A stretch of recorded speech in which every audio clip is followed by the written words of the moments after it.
Hi guys, welcome back again. और इस video में हमने कुछ 25 रोगों के बारे में डिस्कस किया था, तो यहाँ पे कुछ और 25 रोगों के बारे में डिस्कस करेंगे। तो उसमें पहला है बेल्स पल्सी। बेल्स पल्सी जहाँ पे क्या होता है कि मुंह ऐसा टेढ़ा हो जाता है और उसकी वजह से कान में दर्द भी रह सकता है। उसके अलावा देखिए तो ज़्यादा आंसू निकलना, हाइपर लेक्राइमेशन, सर के आगे के हिस्से के ऊपर जुड़िया पड़ती है, ऐसे रिंकल पड़ती है, जुड़िया पड़ती है। लेकिन ऐसे पेशेंट में, मतलब कि बेल्स पल्सी वाले पेशेंट में क्या होता है कि ये जुड़िया भी नहीं देखने को मिलती। बेल्स पल्सी में पल्सी मतलब कि पैरालिसिस होता है और यहाँ पे जो 7वां नंबर की क्रेनियल नर्व होती है, क्या होता है क्रेनियल नर्व, तो 12 नर्व्स होती है जो दिमाग में से निकलती है। इसमें 7वें नंबर की जो क्रेनियल नर्व होती है उसको बोलते हैं फेशियल नर्व्स और वो हमारे चेहरे को सप्लाई करती है। ओके, और यहाँ पे बेल्स पल्सी में वो नस है उसमें पैरालिसिस हो जाता है, तो उसकी वजह से हमें बेल्स पल्सी देखने को मिलता है। दूसरा डिजीज है ट्राइजेमिनल न्यूरैल्जिया, नसों में दर्द होना जिसको बोलते हैं न्यूरैल्जिया।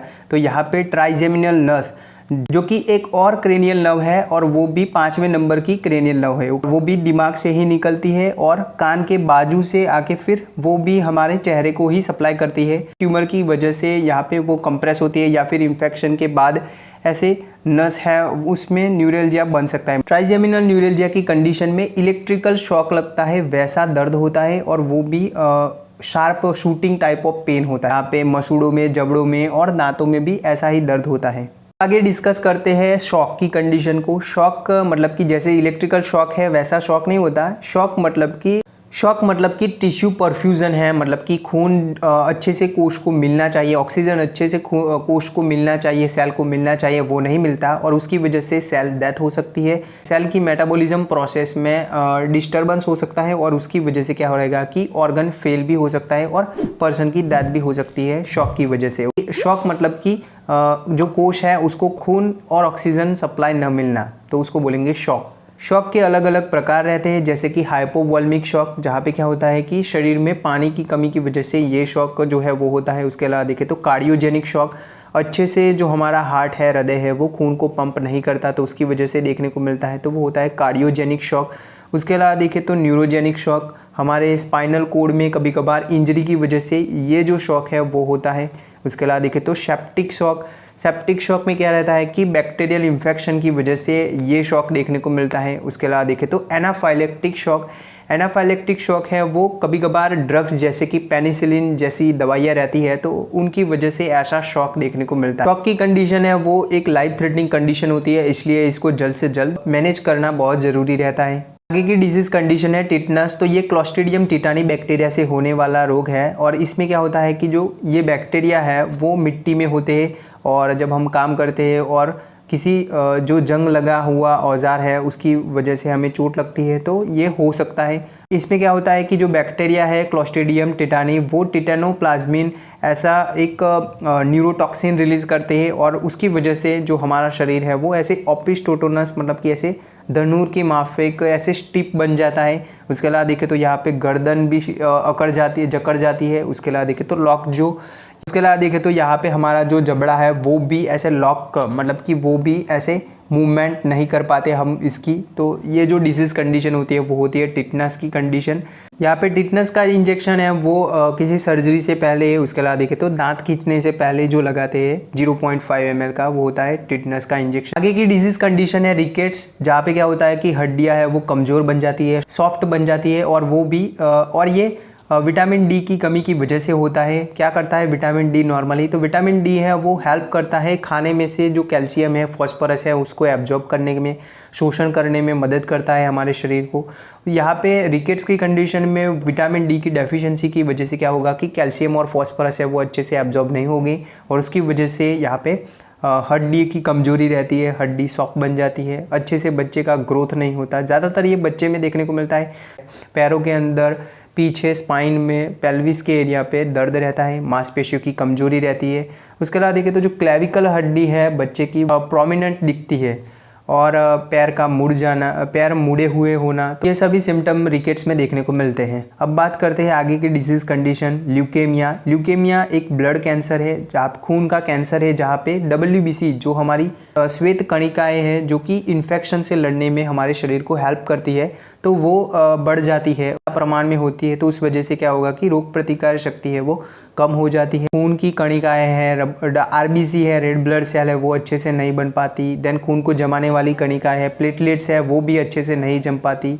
तो ये सब भी रह सकता है। यहाँ पे इसके लक्षण में देखें तो ल्यूकेमिया की कंडीशन की वजह से इन्फेक्शन के चांसेस बढ़ जाते हैं। उसके अलावा देखें तो लीवर है, स्प्लीन है, वो बड़े बन जाते हैं, हिपेटोमेगाली, स्प्लीनोमेगाली देखने को मिलता है। बार बार नाक से खून का आना ये भी लक्षण है, क्योंकि यहाँ पे जो प्लेटलेट्स कणिका है वो अच्छे से नहीं बन पाती तो उस वजह से नाक से खून निकलना ये भी रह सकता है। उसके अलावा देखें तो खरोच लगती है तो ईजिली वो ब्रूइश बन जाता है, मतलब कि ऐसे डिस्कलरेशन हो जाता है। चमड़ी के ऊपर ऐसे लाल लाल धब्बे देखने को मिलते हैं। हड्डी में दर्द रहता है और रिट्रोस्टर्नल टेंडरनेस, मतलब कि स्टर्नम जो हड्डी है सीने की, तो उसके नीचे भी हमें टेंडरनेस मतलब दर्द देखने को मिलता है, छूने पर दर्द देखने को मिलता है। तो ये सभी लक्षण देखने को मिलते हैं हमें ल्यूकेमिया की कंडीशन में। आगे की डिजीज कंडीशन है क्वेशियोकोर और मेरास्मस। तो ये दोनों ही प्रोटीन एनर्जी माल न्यूट्रिशन रोग है। तो यहाँ पे क्या होता है, क्वेशियोकोर की कंडीशन में प्रोटीन की कमी होती है और जो मेरास्मस है उसमें एनर्जी कैलोरी की कमी होती है, तो उसकी वजह से मेरास्मस रोग होता है। क्वेशियोकोर वाला जो पेशेंट है वो यहाँ पे क्या होता है कि प्रोटीन की कमी होती है, और हमने काफ़ी सारे वीडियो में डिस्कस किया कि जब प्रोटीन की कमी होती है तो क्या होता है कि जगह जगह पानी भरता है। तो यहाँ पे सेम चीज़ होगा।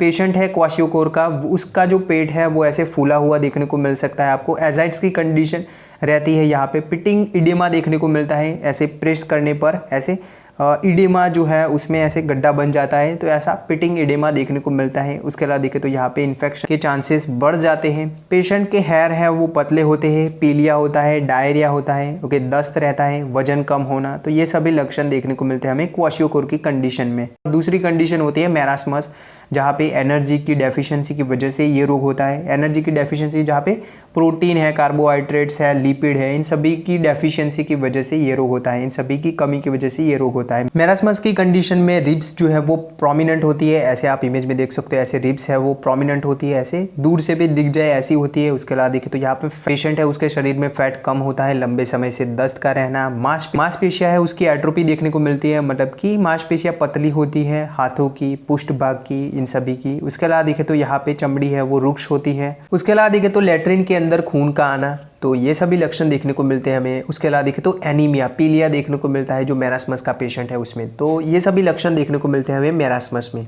बात करते हैं ईपीफोरा की कंडीशन को, हाइपर लैक्राइमेशन, जहाँ पे क्या होता है वाटरिंग ऑफ आई, मतलब कि आंख से ज़्यादा मात्रा में आंसू निकलना। तो ये किस वजह से हो सकता है? तो ये दो कंडीशन की वजह से रह सकता है। एनाटॉमिकल प्रॉब्लम रह सकता है और फिजियोलॉजिकल प्रॉब्लम रह सकता है, मतलब कि एक स्ट्रक्चरल प्रॉब्लम है और एक है वो कार्य में प्रॉब्लम जब रहती है, नॉर्मल फंक्शन में प्रॉब्लम रहती है, तो उस कंडीशन की वजह से देखने को मिल सकता है। तो एनाटॉमिकल प्रॉब्लम जहाँ पे क्या होता है कि लैक्राइमल जो हमारी आँख है उसमें आंसू कैसे बनते हैं, तो वो लैक्राइमल ग्लैंड में बनते हैं। यहाँ पे आप इमेज देख सकते हो, लैक्राइमल ग्लैंड से आंसू है वो बनते हैं। फिर वो ऐसे पंक्टम जो होता है, एक छिद्र होता है आँख के अंदर, तो उससे फिर अपर कैनालिक्यूली, लोअर कैनालिक्यूली, ऐसे दो नलियाँ होती है और फिर वो दोनों मिलके कॉमन कैनालिक्यूली बनाती है और फिर वो नेज़ोलैक्राइमल शेक, आप इमेज में देख सकते हो, ये वाला जो हिस्सा है इसको बोलते हैं नेज़ोलैक्राइमल शेक। फिर ये जो होती है नेज़ोलैक्राइमल डक्ट जिसको बोलेंगे हम, तो ये इंफीरियर टर्बिनेट, नाक के अंदर इंफीरियर टर्बिनेट में खुलेगी,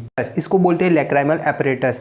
तो यहाँ पे किसी भी जगह अगर ऑब्स्ट्रक्शन है, कहीं पे रुकावट है, तो उस कंडीशन की वजह से यहाँ पे क्या होगा कि नॉर्मली जो आंसू है वो ड्रेन होने चाहिए, जाने चाहिए आंसू है वो ऐसे ड्रेन होने चाहिए नॉर्मल पाथ में, वो नहीं होते और उसकी वजह से आंख से ज़्यादा आंसू निकल सकते हैं। दूसरी कंडीशन रहती है कि जहाँ पे पंप जो है, लैक्राइमल पंप है, वो अच्छे से काम नहीं कर पाता, तो उस कंडीशन की वजह से भी आंख से आंसू ज़्यादा निकल सकते हैं। लैक्राइमल पंप फेलर की कंडीशन की वजह से भी आंख से ज़्यादा आंसू निकल सकते हैं, मतलब कि कार्य में प्रॉब्लम होने की वजह से भी यहाँ पे आंख से आंसू ज़्यादा निकल सकते हैं।